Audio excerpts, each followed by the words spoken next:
Thanksgiving. Everybody, here we go. Yeah.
All right.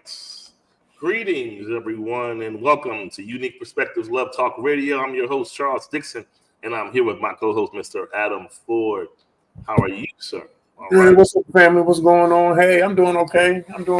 Getting ready for the long, well, not the long holiday, but getting ready for the holiday, Thanksgiving, all that kind of good stuff. Yeah, man. Yeah, happy Thanksgiving, everybody. What's going on? So, before we go further into this show, sometimes there's always things that happen in the world, Adam, that make you give pause and have to bring it up. Now, True. I don't know if you right there in Chicago, Adam, but have you heard of the drama surrounding the young kids that jumped the mama and her kids? Yeah, I have heard about it. I did hear about it just a little bit. Yeah, I did. Basically on the south side there in a particular neighborhood near this particular school, which I won't say. But anyway, it's public on. I don't want to get into that part of stuff. But make a long story short, they were following these people home. Like it was the mom, her son, and her daughter. They were trying to walk home. This crowd kept being around them with these kids, and they were heckling them, talking about the mom's ankles, messing with the son. They kept on going, but before it happened, I saw the video because I saw this influencer that I follow sometime. He was frustrated because he's from Chicago and he posted it, but I didn't know what I was ready to see, right? So when I saw this happening, it went from them heckling her to me automatically feeling, oh, this is about to turn. I knew they were going to start fighting her. And sure enough, they started fighting the lady and got on the ground, beat the son up, the daughter crying on the side. They grabbed her hair too. It was a melee of mess. Wow. But the shame part about it is, it's like, what's happening in the world that, number one, our kids are progressing the way they are, right? We even, for the younger guys, we've adopted YNs, young Negroes, young niggas, whatever you want to call them. Yeah. And so it's like we went from back in our days, we battled with peer pressure. Right. And it's like now the kids are dealing with social media pressure, because the pressure is let me post, and this is where I'm getting my reputation from, where I'm getting my comedic followers. People are going to say, that's so and so a fool. Look how crazy they is. And so you feel like by doing that, it gains you something. But it always takes those things to happen that kind of shatter the community, to kind of make you kind of take pause and say, every parent that has young children or children that's not in your house, children that's still in your house or young period, you got to have them conversations. And even though we always say as parents, oh, that person better know better, I wish they would. But guess what? When you're not around them, they do what they want to do. That's right. Period, point blank. So sometimes you got to have those conversations just to reinforce your position, your expectation. and what's the right thing to them. Because I don't think if you put it on their brain, they're quick to just want to listen to their friends and be celebrated for being crazy. Yeah. So that's where we are today with that. But that's really yeah. I mean, it's really further evidence of the decline of the Black family, right? You know, yeah. And the fact that the family structure is so fractured and splintered and damaged that, you know, it's hardly even recognizable at this point in time. You know, I remember when I was raising my kids, I made sure that they understood and knew that you don't come out of this, you don't walk out of this house misrepresenting this house. It used to be back in the day that, you know, you told your kids, now you act up, I'm gonna come get you, because you're not gonna misrepresent me in this household, this family. You're gonna represent correctly and you're gonna represent right. You know what I'm saying? You know, you raise your kids right, you raise them to respect their elders, you raise them to respect authority, you raise them to be considerate of others. You know what I'm saying? You don't raise them to be hooligans. You know what I'm saying? All that craziness, man. Listen, some foolishness, yo. No, back in the day, now my sister probably would get mad. Whatever. She called me too much anyway. But anyway, him years ago in elementary school, my mom used to be she used to be a head cook of the school system back in the day. And so my sister, now granted, how you gonna be, you know, if your mom at the school or affiliated with the school, you can't act up, right? So my sister walking around, whatever teacher, you whatever, you know, getting smart, and she was known for having the clap back. Oh. One day my mom was off work. I'll never forget it. And my sister Kim is like 4 years older than me. So I was younger, but I was kind of like kindergarten-ish or whatever. Okay. And she was like at least probably in the 3rd or 4th grade or whatever. So I remember my mom coming through them doors, and she talked to the principal. And the principal said, I think she's in Miss Harrison class. And I was like, Mom, or said, Mom, like, and I didn't realize what was going on. So I followed her up the steps. My mom went into the class and she was like, where's Kim? And she said, right over there. My mom whooped her in the class. Not in the class. Sit down, listen, sat down, pull her over her lap, and that was it, right there in the class. I don't know if it straightened her out, but still. But anyway, so it did a little bit. But anyway, so that got her together, though. From that moment on, she was like, okay. But the point is, to a degree, I don't agree with, like, obviously violence or anything like that. Yeah. But I do think kids need to have a certain amount of if you want to say fear, call it fear or reverence, you have to have it, or they're not going to respond. Yeah. And when I say fear, I mean they need to know there is a cause and effect, and there will be a response. Right? They will, and you got to let kids know that. And if you don't, they're going to push it to the limit because they don't fear no recourse. Right. So you got to let them know there is recourse on the other side. Listen, before I turn from this, my son Charlie.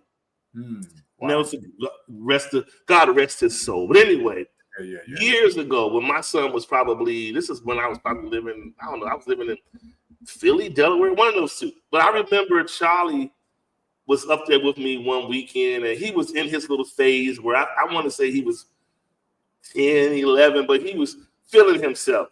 Okay. And every comment he kept saying to me, I'll be talking to him, and I had friends around at the time. And I was like, you got to do this, and you go make your bed and go do this. Man, whatever. He kept doing all that. I said, so I said, all right. And I had company. I told him, I did like this. I said, all right. Then so he told me, whatever, man. I'm tired of this, man. Whatever. So he did like this. I said, all right. I got him over there in that corner, and I roughed him up like we on the street. Okay. I roughed him up, dragged him on the ground, roughed him up some more, picked him up, put him on the wall. I needed him to know that he wasn't stronger than me. Exactly. So I roughed him up. I wanted him to feel it. And I didn't like punch him up like that, but I roughed him up enough to scare him. Right. And so when he got done, when he got himself up, he said, I'm leaving. I'm just gonna get on. Somebody gonna give me a ride. I said, go ahead outside. Exactly. Go outside. They gonna stand on the front of the porch, stand out there looking at them, talking about some. Stand out there just looking, and then they're gonna come back in. I'm sorry. Yeah, take your buddy room like I asked you the first time. Let that be that. But after that was the shift in our relationship. After that, we were like this. He wasn't like, he ain't get disrespectful no more. He didn't like try to come at me, try to fight me, nothing. And he got to the point where he was, look, in the street, they were scared of him, but he wouldn't bother me. Right. You know what I'm saying? We didn't have that no more. So that was that. But kids need that kind of stuff. They you know do. What I mean? Like I said, when I raised my kids, I raised them to understand. Now the thing of it is, kids need structure. They absolutely need structure in their family. They need the discipline that is necessary in order to be able to live life. You know what I'm saying? In a prosperous, successful way. If you don't have any structure, if you don't have any discipline, if there isn't a consequence for you doing what you're doing, then they're gonna grow up to do anything they want to do. They're gonna get out there, they're gonna get in all kinds of trouble. Either they're gonna end up in jail, you know what I'm saying, or they're gonna end up dead. Correct. What we doing? You know what I'm saying? So when I raised my kids, I made sure that they understood that, listen, I'm not disciplining you and correcting you because I get my jollies off of it. No, I want to discipline you so you don't die prematurely. That's it. You know what I'm saying? Real talk. Yeah. You know what I'm saying? And I needed to raise them so that they could be successful and stand on their own 2 feet in life. Yeah. Nowadays, parents are trying to be their kids' friends. That's not your job. You are failing them. We can be friendly. Absolutely. Yeah. I'm close to all my kids, but I'm not your friend. I'm your father. And I want to see you live. I want to see you be successful.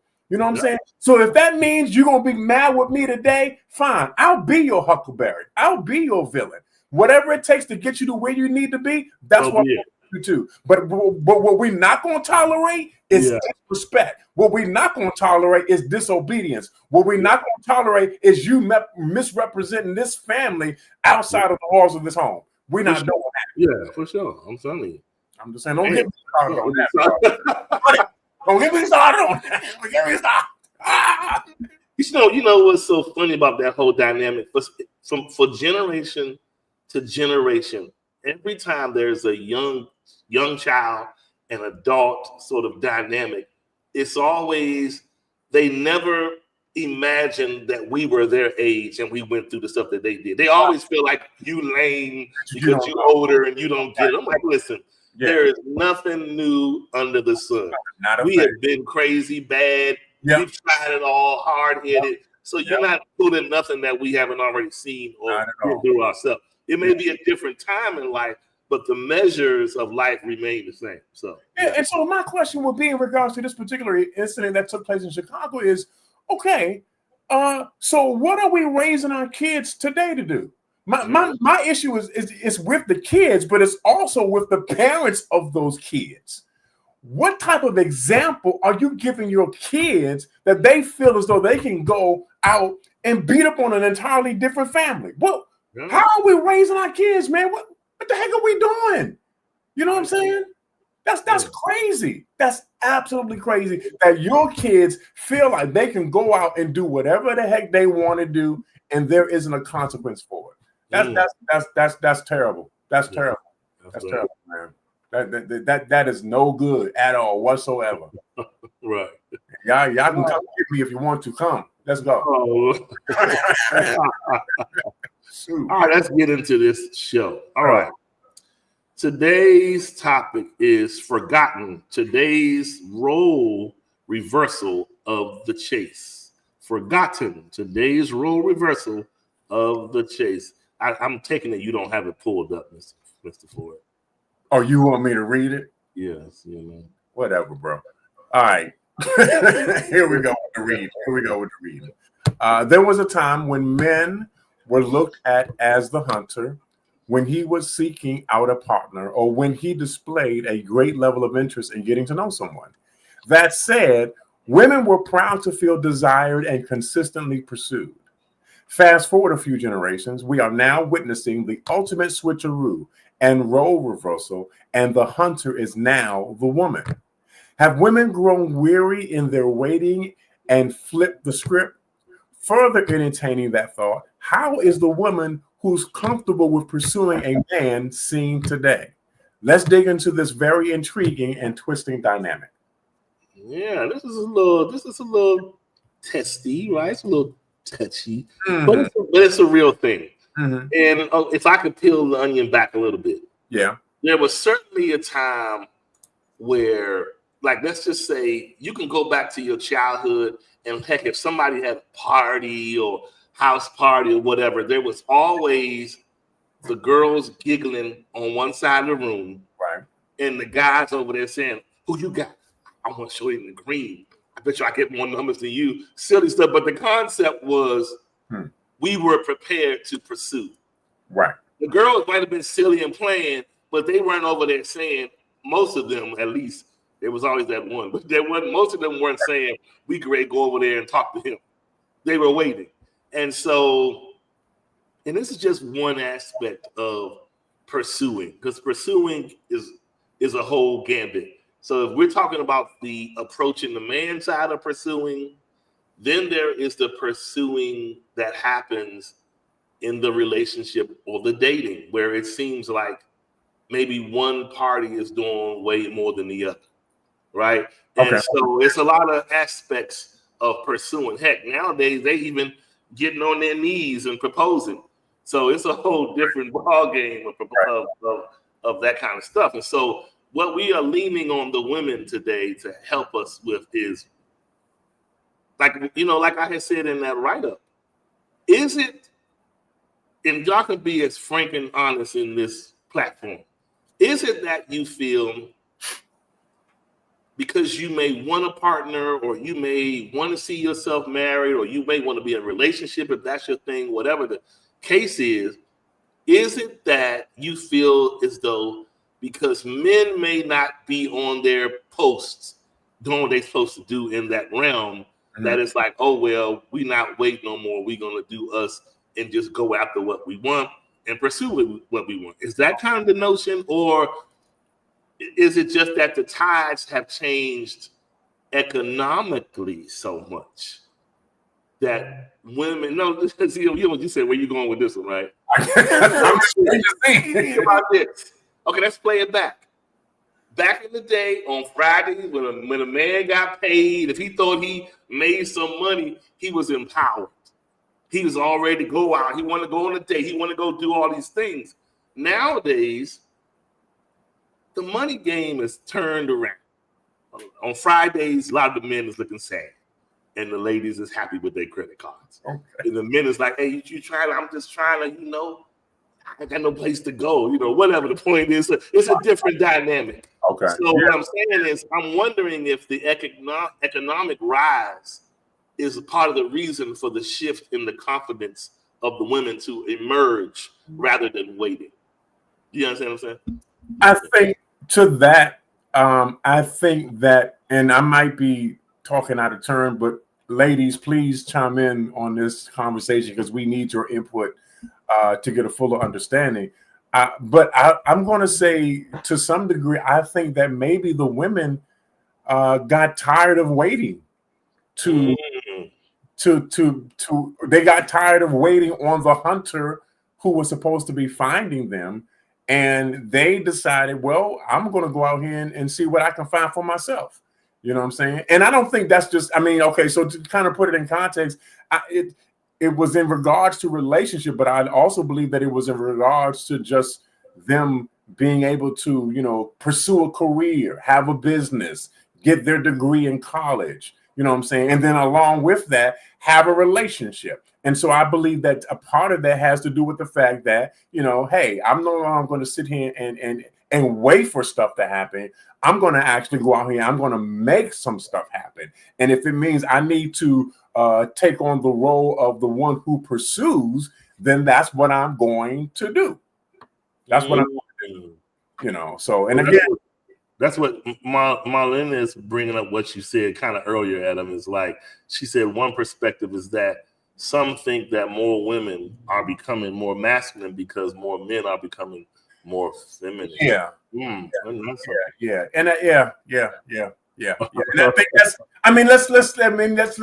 I mean, we can't ignore what we're seeing, right? Yeah. Because it is happening. You know what I'm saying? And so it. I think again, I'm not a female. I'm not a woman. I just want to. I'm trying to see it from their perspective. You know, you're waiting for however long that you're waiting for somebody to come get you. You're waiting for your knight in shining armor. You're waiting for your hero to come and get you. The building is burning. And if you don't come rescue me, we're going to burn in this fire. The building is burning. The building is burning. You know what I'm saying? We've been waiting a minute for the fire department to show up. Where is Superman? Where is Batman? But think about it. Does that mean all fire departments are out, or the one you're standing in front of is just lazy? You gotta look at it like that. So, because think about it in the city. We grew up in DC. There were firehouses in all districts of the city, right? So, and if something was so bad on one side of town, they would say, "Hey, the people from Northwest come in the Southwest to help." Right. Whatever the point is. So the point I'm saying is, sometimes when we are growing weary, we have to say, "Where am I growing weary? Because what vineyard am I standing in, right? Where am I growing weary?" And so here's another thing about the thing you had said. I think you said a reference about fish. You said something about fish earlier. Did you say about fish? Reference about fish? Fish? When you was not fish, when I mean fish, like you, what I was thinking in my head is there used to be a site, and it could be still is a site. There's a site out there called Plenty of Fish. Okay, Plenty of Fish. The dating site, right? Yeah, I know about that. Now think about it like this. How would you feel as a fisherman and you was like, "Man, we going down to such and such bay, Chesapeake Bay. That's where all the good, they got some good trout come out of there. They got some of this, and we go on the whole fishing trip. We get up at 4 a.m. Okay. How would you feel if you got out there and before you went to take down the boat to dock, you looked on the ground and the fish was like this, coming up out the water to you? Would you say that you done made my job easier today? I'm gonna put you inside this bucket and go on, or would you say, "Now I don't know if I want to eat that fish to get out the water to me like this"? So you got to think about it. It's a crazy way to look at it, but that's really what we're thinking when people are always saying there are plenty of fish in the sea, meaning there are so many options. What happens when the unexpected option come to you? Do you still treat it the same as the fish in the water? Because as you see that one coming off the shore, he ain't supposed to walk up to you, but you see him somehow making it to you. Or do you look at that fish the same as the one in the water? Or what do? You know what I mean? I mean, listen, if a fish jumps up out of the water, I'm going to think something's wrong. That's what I'm going to think.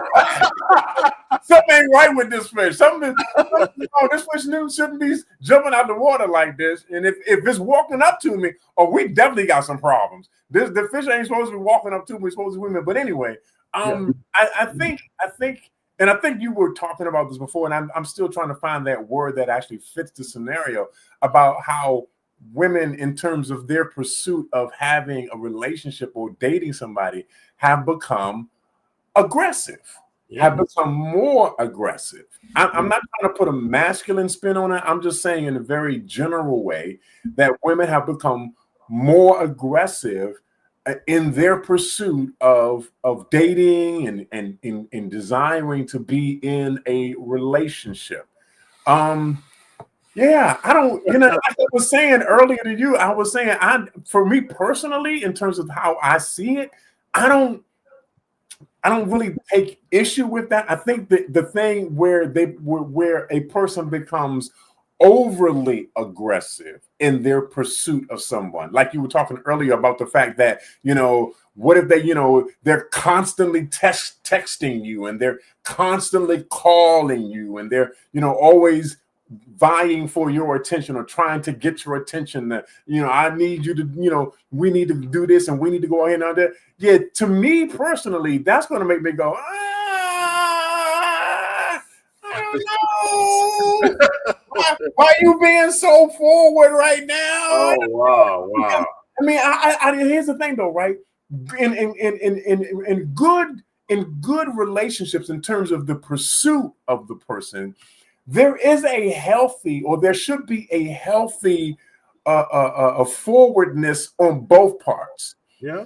I'm going to express interest in wanting to date you, and your response is, I am also expressing interest, and I do want you to date me. So there is a reality where there is a healthy amount of forwardness and I guess assertiveness on both parties to say, hey, we have a shared mutual interest in one another.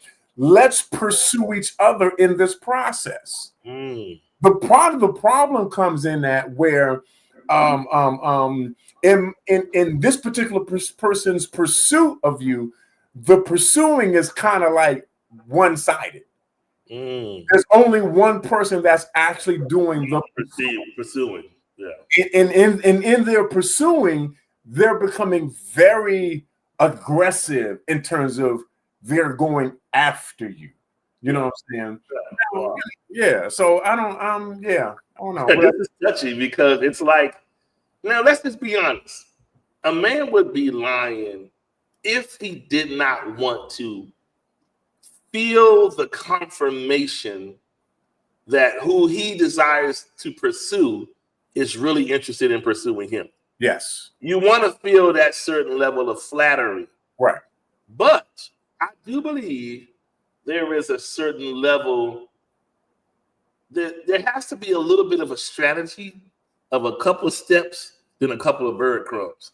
A couple of steps, couple of bird crumbs. I think if you, and this is just a thing that may not be popular, but I'm just talking for a lot. I'm not going to say not all men by far, but a lot of men. And you can't give men too much. When you give men too much, then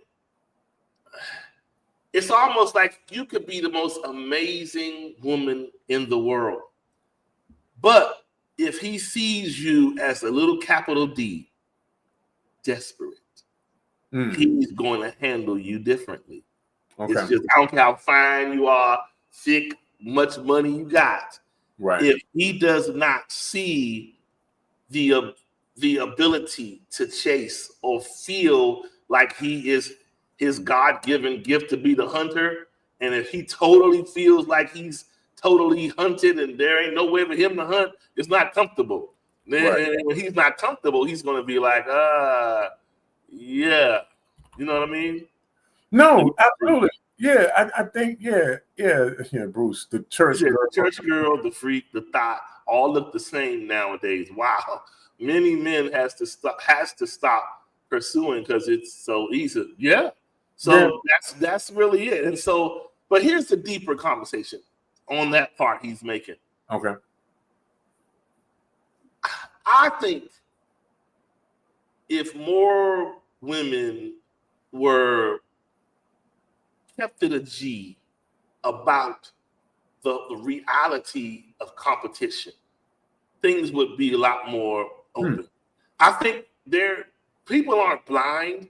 Like whether it is, let me get some work done, whether it is, let me go out here and get this other car, whether let me go get this big house, whatever it is, let me see if I can get this job to make all this money.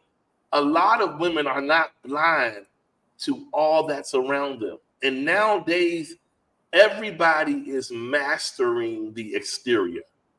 Everybody wants to look amazing on the outside. Now, we know you can't touch the inside of yourself unless you do the work. But on the outside, it just takes some money, right? It's some money to go out here. And I mean, from the crown to the head to the soles, they can fix all the lips, everything. So everybody can sculpture themselves to look like the ideal, oh my God, person, right? But so if you do that, there isn't a lot of variances like it used to be. Like once upon a time, there was variances in types.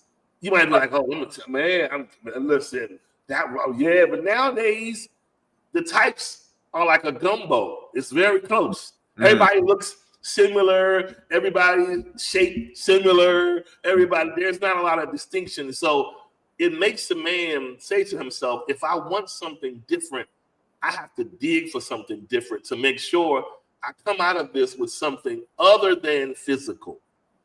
Right. Other than topical. And Right. the topical and the physical is really it's in your face every day, everywhere. So it's hard to ignore, but you got to say to yourself, if I want something more substantial and I want something I can lean into and believe in and move forward, then I have to go past the external. You know what I mean? And take it to the next level. And I think a lot of women, and I said that to say, I think a lot of women are making their moves more assertively because they realize it's more competition. And because it's more competition, I'll be a fool to sit back and not get into the fight because there is a fight happening. And I'm like, nothing's going to happen to me sitting on the bleachers over here just watching everybody else get what they need, and I don't get nothing. You know what I mean?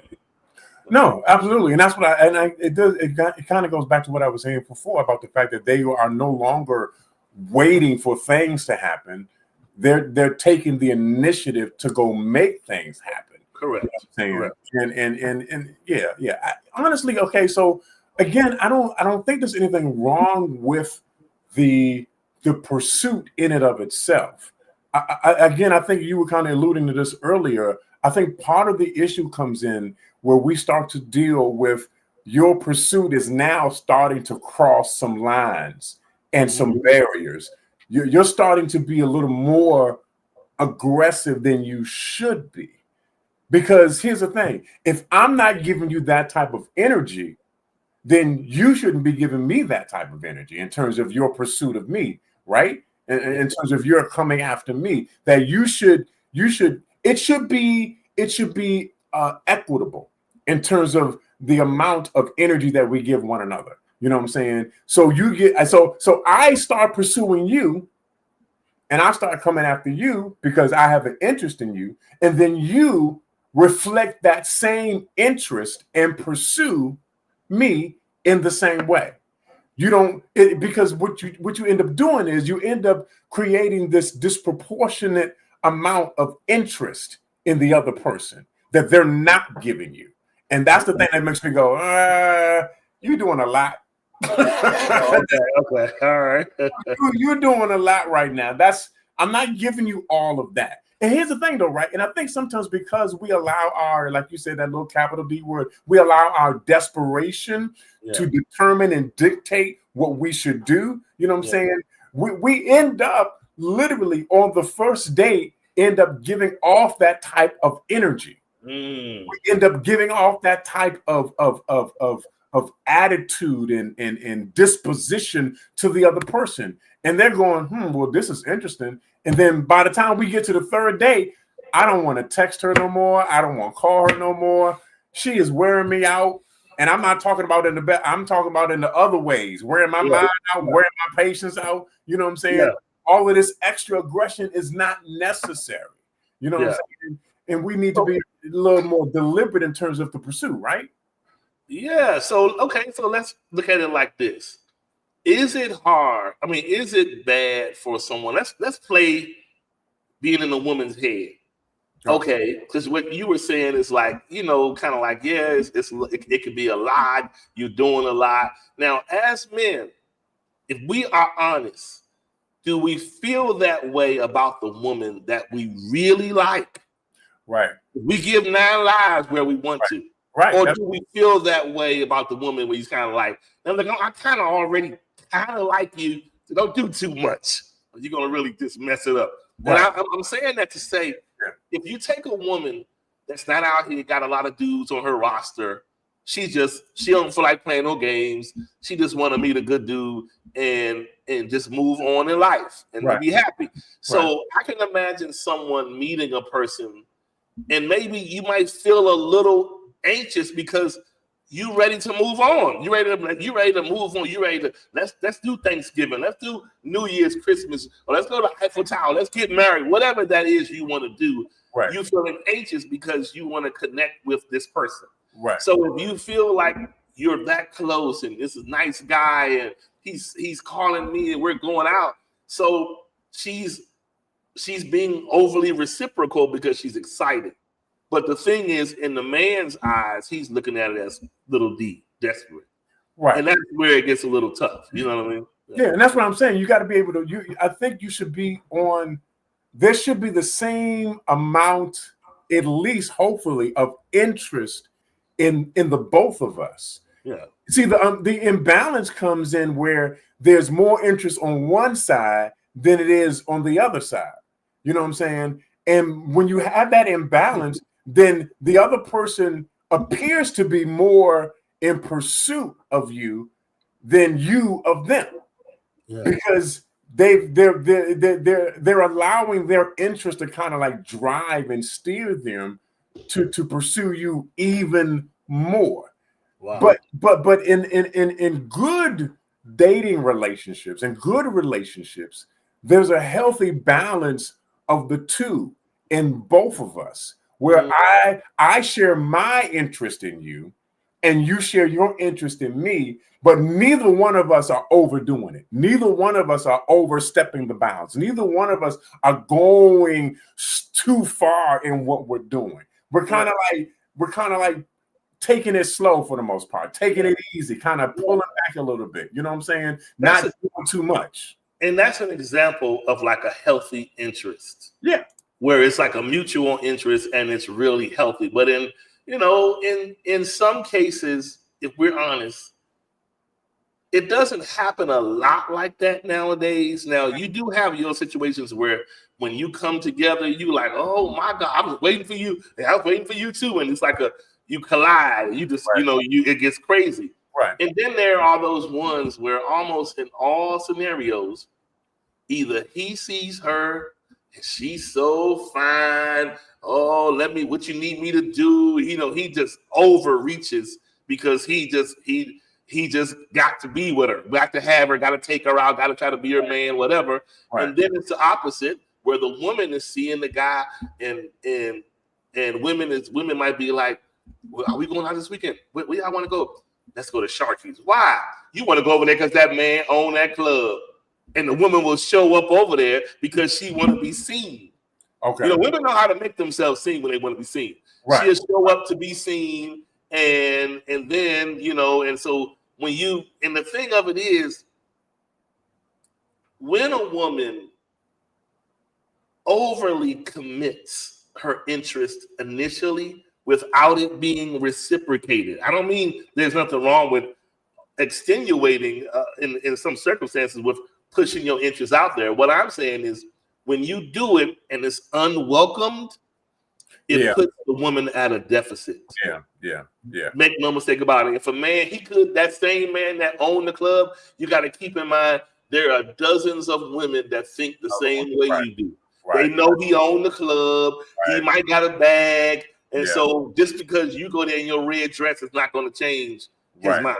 He's going to see you in a red dress and be like, well, man, where you was at last night? Oh, I was with a red dress. You ain't even going to say your name. He's going to say red dress. That's it. And that's really what it is. And so you gotta look at it like that. So it's kind of, you don't want to play games, but at the same time, you don't want to overcommit yourself to an interest that's not mutually met. Yeah. And so because when you do that, it sets the tone for you being the pursuer the entire way. Right. Yeah. So right. And that's what I was saying about the whole fact that the pursuit should be reciprocal, right? For sure. We should honestly be pursuing one another. And again, I think this is the reason why, when it comes to the whole idea of the hunter and the homemaker, I kind of like push against that, because in reality, we have different functions in terms of what we do, but at the same time, there are also some similarities that we have. If I'm dating somebody, I want to feel like you said at the beginning, like I'm also interested in. That it's not only me being interested in you, but you also are interested in me. And because we are interested in each other, we are actually pursuing each other. We're actually going after each other. We're actually trying to draw each other's attention to one another. You know what I'm saying? And so when we do that, that's when we have this symbiotic synergy between the two of us, because we're both doing the same thing to each other. We're pursuing one another. It's not just one person pursuing the other. No, we're both pursuing each other. And I think in this regard, a lot of women have begun to recognize, well, it's not just enough for the man to pursue me. I need to understand that he needs to be pursued as well. Because here's the thing, though, right? Because if you don't pursue the person that you're interested in, I guarantee you somebody else is pursuing them too. And if you're not careful, they'll sweep right in and that's for sure. Take her out. You know what I'm saying? Because you're not the only one pursuing them. You're not. Yeah, no, that's real talk. Now, here's the other part of it. In this scenario of pursuit, now this is just a question for everybody if you look at it this way. Mm-hmm. If it's a scenario where the woman, like if a guy really likes a woman, mm-hmm. but he see her being a little bit D-word, mm-hmm. does he mention it? Or does he don't say anything? He just makes an overall assumption and be like, yeah, it's just. And when I say mention it, I'm thinking because, okay, if you really like the person, now, of course, you're not going to come out and say, why are you being desperate? But you could just be ways like, in some of your relationships, did you kind of move this way, or were you positioning yourself like this? Or what did the guy say historically? Because there's ways to pick around things to get a response rather than hurt somebody's feelings, right? But you can get a response to be like, because I see so much more, because men will do that. Men will be lying to themselves if they haven't dealt with women in their lives, that they saw a whole lot of amazing things in them, but they also saw that the woman didn't see the same, right? Mm-hmm. You saw them, but she didn't see them. And because she didn't see them, she moved like she didn't see them, which came across like the little D word. So my point is, do you correct it, or do you just be like, oh, well, I think that we don't, I think that when we don't correct it, we go back to, I think what Marlena said was really key. Her and Bruce got me stuck. Bruce's comment and Marlena's comment, I'm going to go back to Bruce's in a second. Okay. She said, unhealed spirits accept imbalances and effort. So that means you deal with it because you don't know no better. You don't know to expect any better. Right. So that's one thing. But here's the kicker right here. Bruce said, and I quote, and this is a key pivotal comment. Oh Lord. The good church girl, the freak, and the thought all look the same nowadays. Wow. You know what that tells me? And I don't know if Bruce is still on here, but so that tells me at once upon a time, we saw women differently. Okay. So because he's breaking down, he's merging them. So what does the difference look like? Right. Because we can't just say the church girl is because she wears a black long dress to church. It's not just that. Right. It has to be behavior marginalized, right? Mm-hmm. So it's just like at once upon a time, the behaviors look different. Now everybody is dressed for the show. You look at the church, when you see the church, like when the people are going live and they at the convocations or wherever they are, they look overly dressed like the lady going to the day party. They look the same. Wow. Okay. It doesn't look differential no more. It looks the same. And so, and in behavior, if we're talking about online behavior, you're right. You might have, like you said, you have the girl who back in the day, everybody knew maybe that was the easy route to go, right? Okay. Then you got the thoughts who want to be the teasers. Then you have the church girl who wants you to see her Bible clutch right here, but also you're going to look, the Bible is clutched right here, Adam, but then this is like this. Listen, man, I know people from my hometown. I won't say nobody. Oh God, here we go. Person, all these bodycon suits to church and all of this. I'm like, what is going on? Like, what are we trying to achieve? Yeah. So at the end of the day, you got to pick a side. Like, pick the side that you are going, the lane you're going to swim in. And when you pick that side, that's usually the side will get you the pursuer you're desiring. But when it's all look the same, I don't know. Like sometimes think about the farmer. Like there are places you can go if you're taking them long trips, and it looks like a well-organized farm. You see the horses over there, the cows over there, the sheep, and them little small little goats. They all are separated. Okay. Then you have the dilapidated farms that look like the farmer ain't doing a good job or he's getting too old, and the animals look worn and they all in the same environment.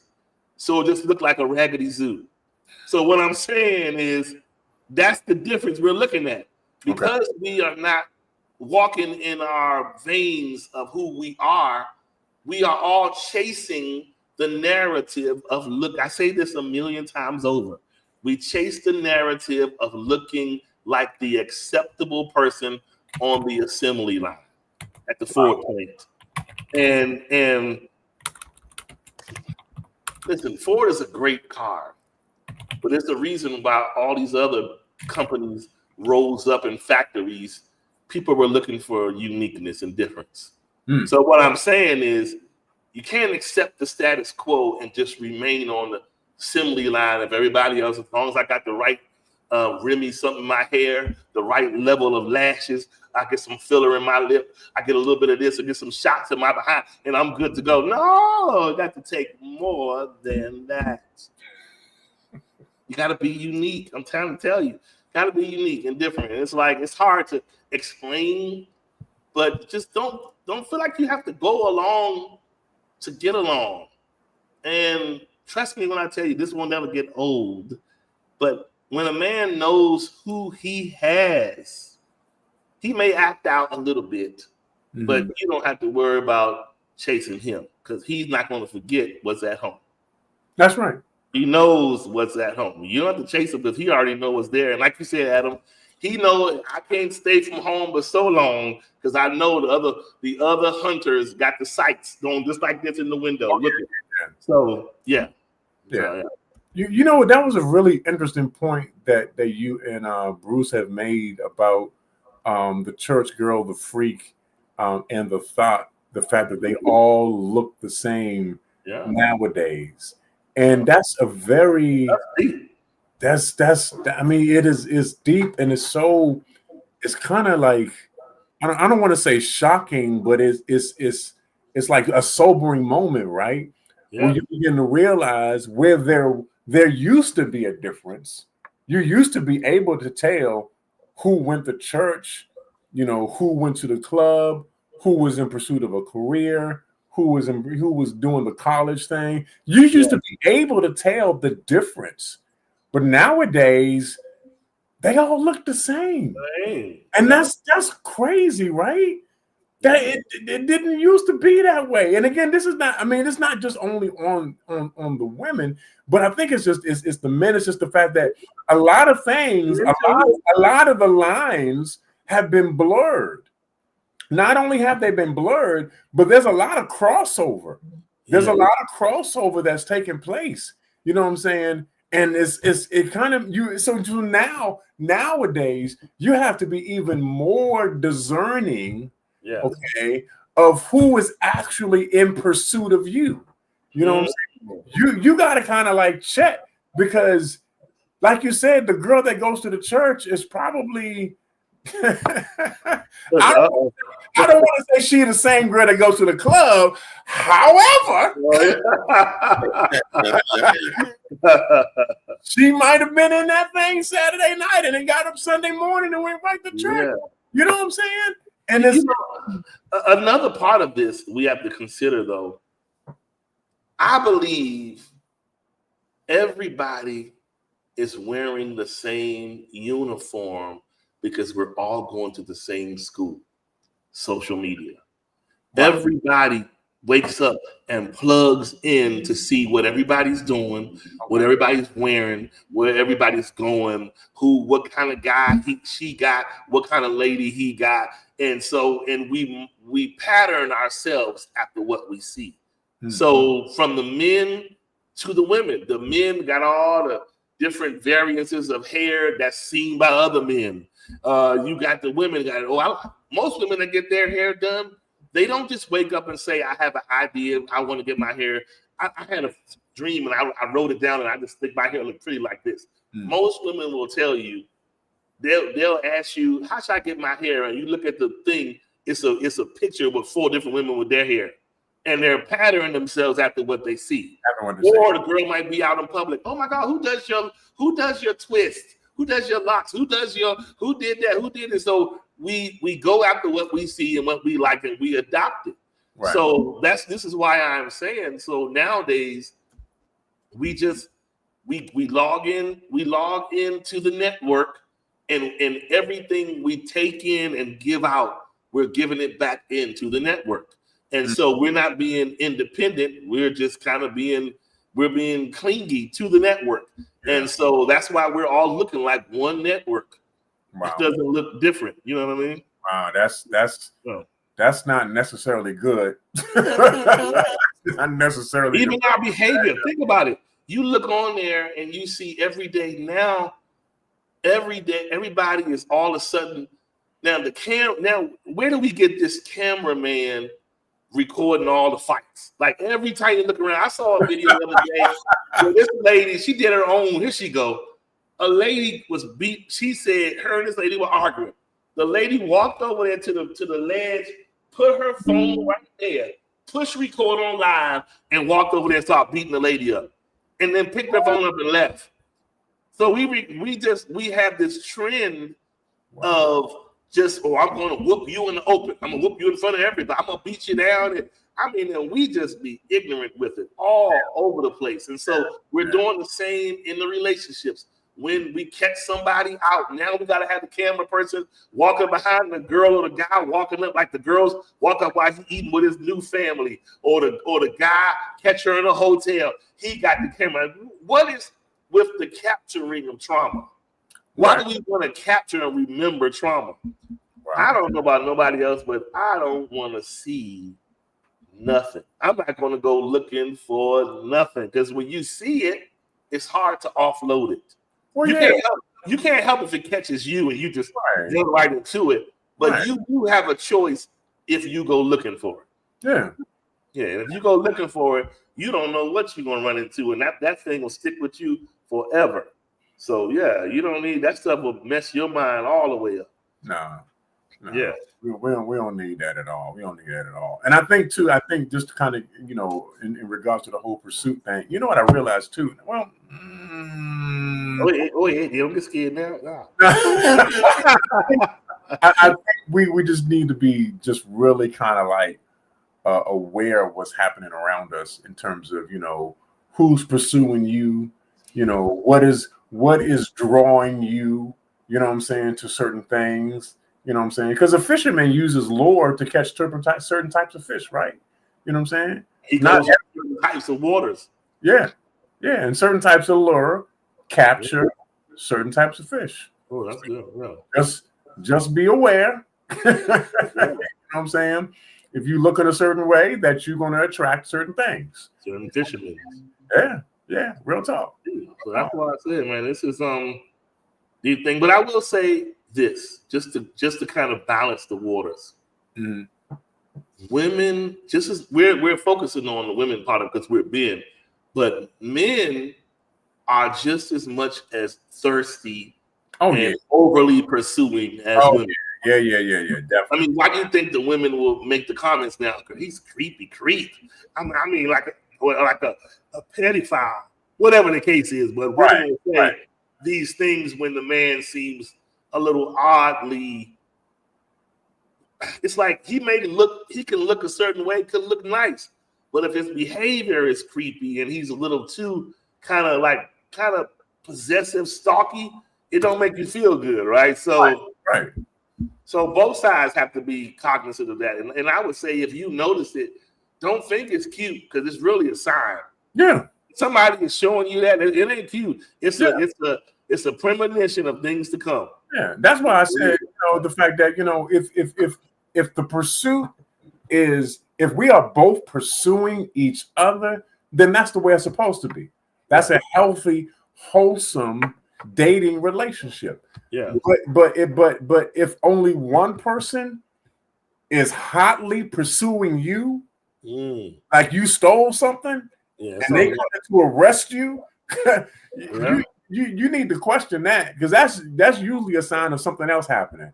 A lot of people, they just want to pursue other people just so they can control them or manipulate them or get what they want to get out of them or exploit them. You know what I'm saying? So you got to be aware of that kind of thing, man. That's especially with men, because men are out there, like you said, they can be creepy.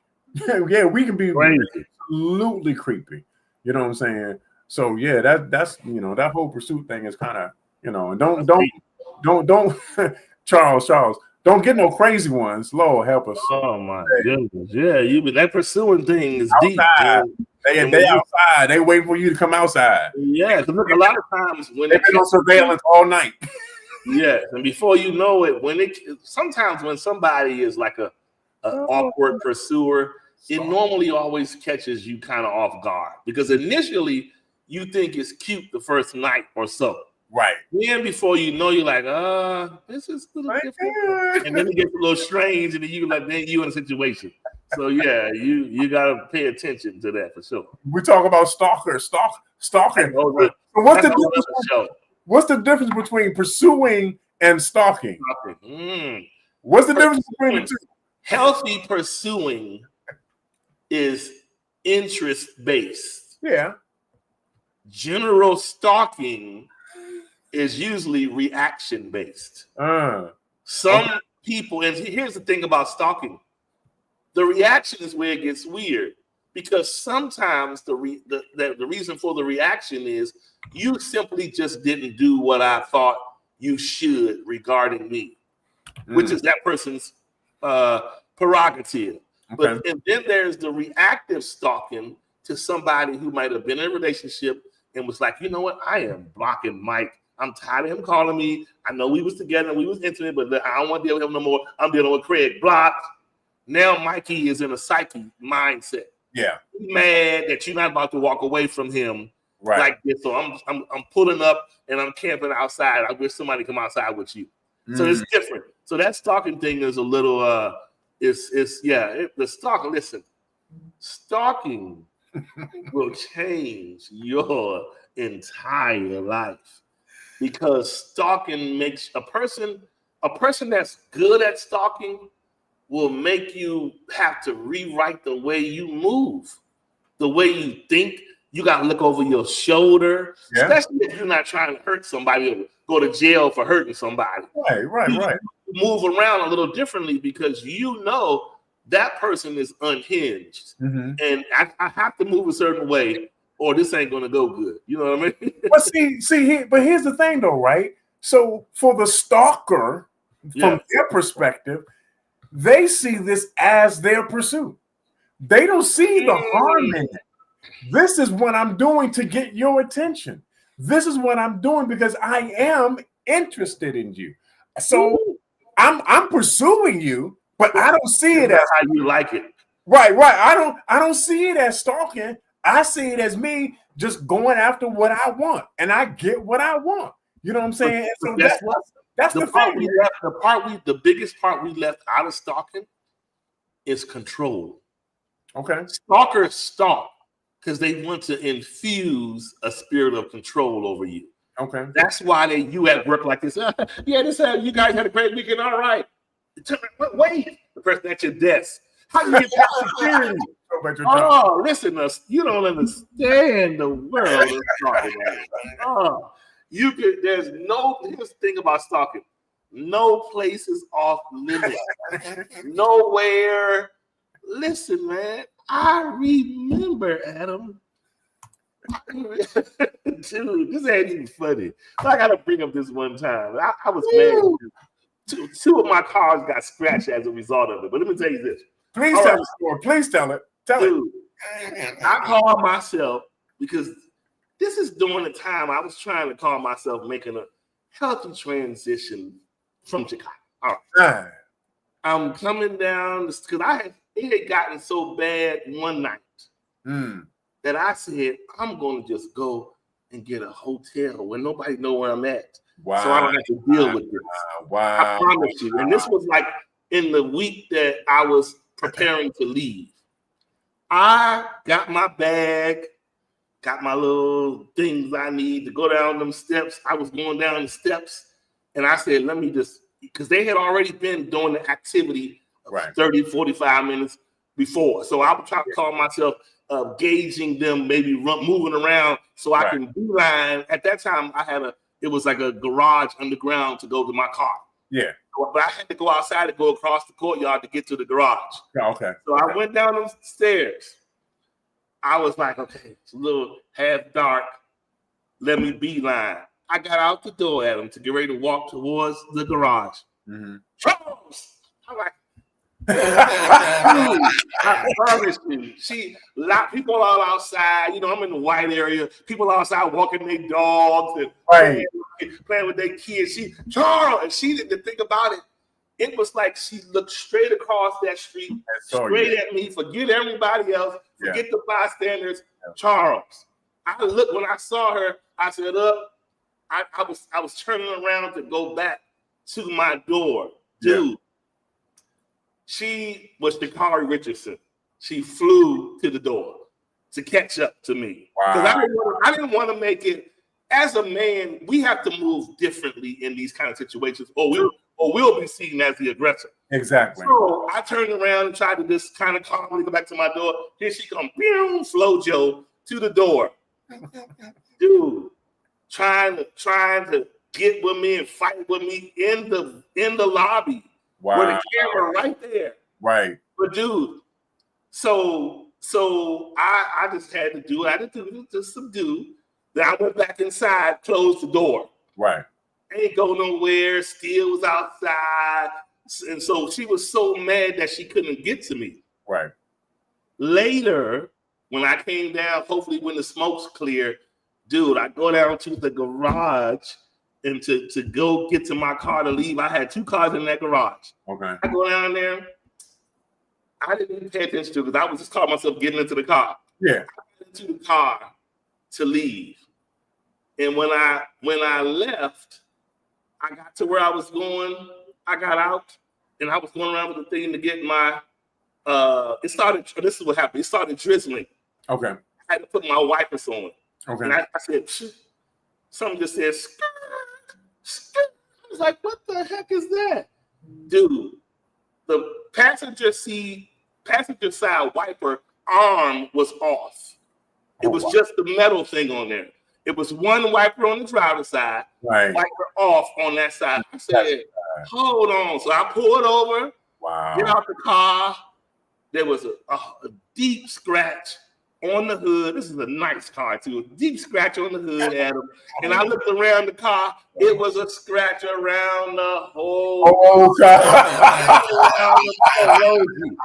the whole car. And the wiper arm was gone. So at that point, I said, I made a beeline, went back to my garage. I looked, my truck sitting over there, Adam. I go look at the truck. The truck had a key on the passenger side. Luckily, just on the passenger side. She went and listen. When I went to the next day, I had to get the proof to pursue something, right? I went to the condo association security office, and we sitting up there. We looking on the camera, and I'm being like, "I'm telling you, this person did it. I know it." And the person was like, "Well, I don't see it, sir. I don't think I don't know what we can tell you, but we can only do anything is if we see somebody on there." As soon as I was getting ready to get frustrated to leave and walk away, here comes so this reminds you, me and you in this frame. Right. So we looking at the camera. I know. Can you go to camera 6, 3, and 4? I know it was around this time frame that this happened. Nothing was happening. So you know, here it comes. It happened just like this. Me and him look at the camera like, and all you see coming into the frame. Wow. Let me tell you how fast it was, Adam.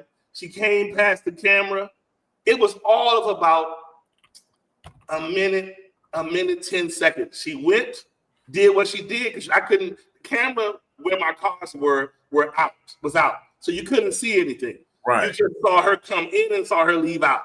Wow. She came in there, went across the parking lot, bang, boom, bang, bang, turn around and just walk back out. And the scary thing about it, that face was just as calm. Wow. And was nothing. Like she was just like this. Like she didn't do nothing. Hands inside of her little smock, her little smock with them little outfit that the medical community wear. Her hands was in the thing, walking like she didn't do nothing. Wow. Walking around out them doors. I said, "Ooh, gotcha." But I was pissed. Man.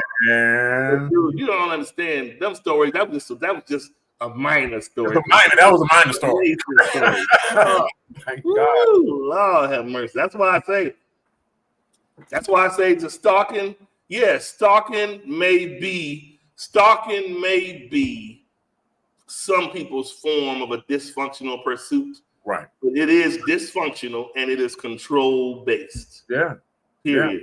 Yeah. So that's Yeah, and that's why I brought it up, right? I had to bring it up because I think a lot of times if we're not careful, particularly as men, and of course women, but as men, what we perceive to be our pursuit of who we are interested in may be perceived from their end as stalking if we're not careful. For sure. If our interest in them is not reciprocated in the same way.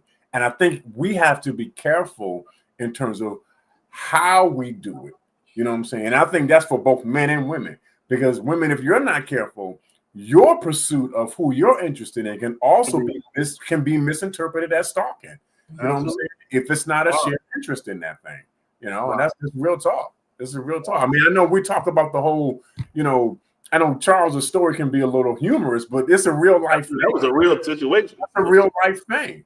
You know, that thing altered my whole brain set after that because it went on for it went on for a good while. Like when I walked away, it just was, it escalated. And it was like day to day, I had to look over my shoulder, watch this because I knew if there was going to be a confrontation, it may not go well.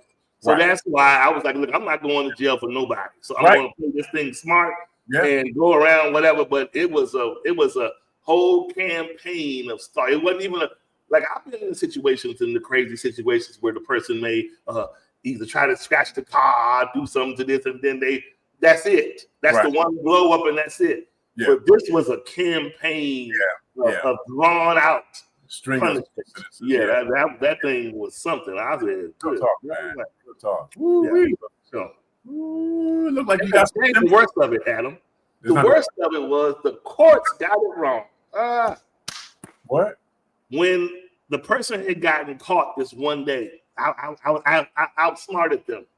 Got the police. I was like, this person has an order and they violating it constantly. They don't listen to y'all. They keep coming. Yeah. So they gonna pull the person up.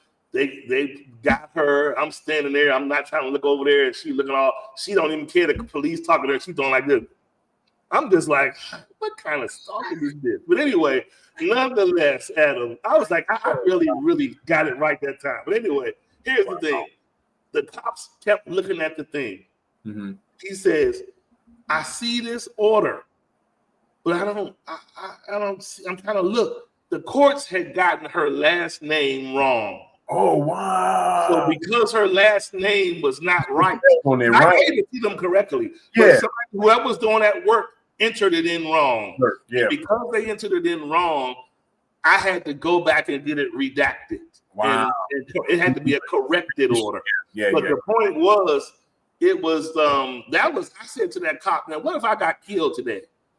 And y'all didn't do what if when you leave because you can't arrest her, I got shot just by not over my shoulder, not looking, whatever, all because of the courts. So my point is, this thing is serious, man. Yeah. That was deep. Ooh-wee. I don't never want to relive that life. I bet you don't. I bet you don't want trauma. That was some trauma and then some. I'm sure.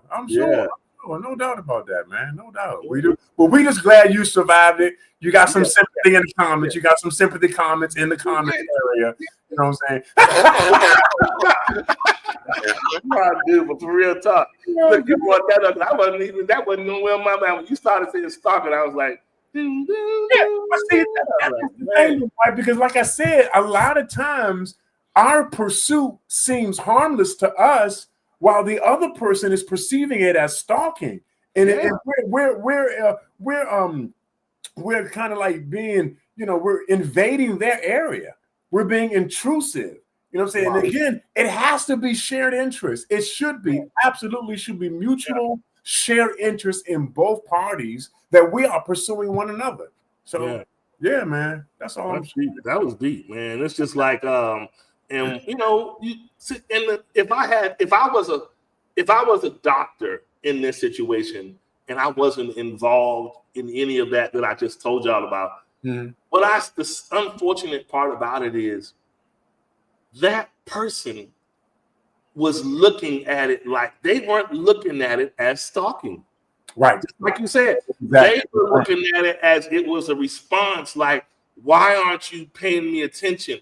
Why aren't you listening to me? Why aren't you picking up your phone? They're not realizing that their traumatic actions pushed it to this place. Right. But in their mind, wait, hold on. Like, it was baffling to me to, like, in other words, I know people have their thoughts about the authorities, but my point is, you got an order and you still didn't care. You still knock on the door. I remember the time, it was like that week before I had left, the order was just given, maybe on the 7th. I think I left on the 15th. Okay. The order was handed down at 10:30 that morning. At 11:15, wow! I lived in a building where you had to, when you would press that little button, it would go to your phone for somebody to get access. That thing went to my phone. My heart, I was like, "Are you kidding me?" And I didn't answer it. But guess what? As Old Faithful followed somebody in the building and came right on upstairs. I still got the recording. Came right upstairs, and I said it on the recording. I said, hey, you got an order. So why are you here? Right. And you know what her response is? And she sounds just like one of them imps in the movies. Do you have someone in there? Get away from the door. What her mind was focused on that. She wasn't thinking about nothing. Forget the police, forget the order. I'm coming. I said, that's scary, boy. That's crazy, dude. Dang. Yeah. Wow. Woo. All right on time. Yeah. That's it. Yeah. But anyway. Oh gosh. But anyway, man, now I'm not gonna be able to sleep. That's it. Well, you safe now. That was something. You safe. That was hopefully you didn't have this internet, you'll never be safe. But anyway. For real, right? Jesus Christ. But yeah, hopefully I'm safe. But anyway. Oh my God. Yeah, but anyway, man, appreciate you all for tuning in once again. Yeah. Now, Adam, I don't know. Next week we probably won't do the show, y'all. Next Friday? Thanksgiving. You don't care? Thanksgiving's on Thursday. Thanksgiving's on Thursday. Fridays. All right, well, fine. Okay, we'll figure something. I mean, it's up to you. If you don't want to, it's all good with me. But you know, we'll play it by ear because it depends on how the whole family thing's coming in. But we'll figure it out. Yeah. I might put my family on. Hey, everybody, they be like, "Shut up, Adam! There's no show today." But anyway, no, we'll figure it out though. No, we'll figure it out. But appreciate y'all for tuning in yet another time to Unique Perspective Love Talk Radio. I know we got a little left field today, but we touched on some sensitive matters. But anyway, we'll definitely see you guys. What happened? Somebody said something. Oh, Maria said Black Friday. Black Friday. Oh, that means get that wallet out, Adam. Get that wallet out. No, we don't. No, we don't. All right, y'all. Until next time. Appreciate you for supporting Maria. Shout out to Maria. All right, then. Yeah. All right, then.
What now, man?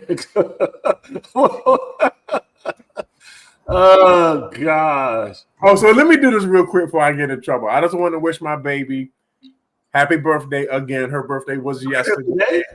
Her birthday was yesterday. Her birthday was yesterday. Oh wow! So y'all birthday in the same month? I never knew that. Same month. Yeah. Oh, okay. Yeah. Happy birthday. Happy birthday again. Happy birthday.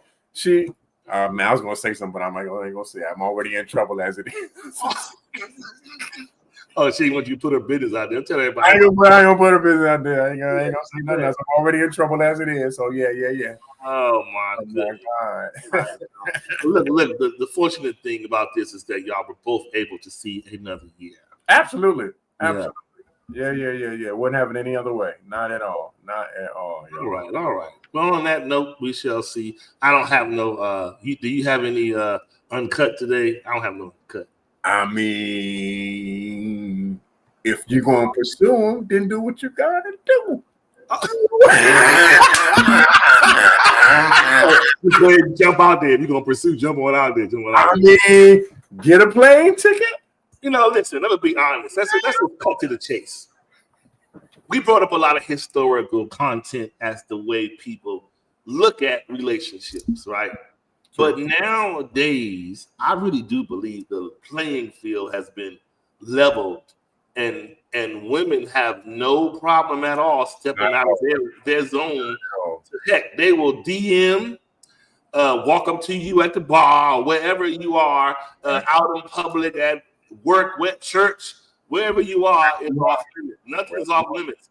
So I think we have normalized the open door policy of interest and pursuit on both sides. There is no longer, like you said earlier, when back in the days, the mothers and the grandmas, if they saw a woman staring at you at the church and you talking to them about something and a woman over there doing like this, they'd be like, don't you look over there, that fast tail girl. She forward.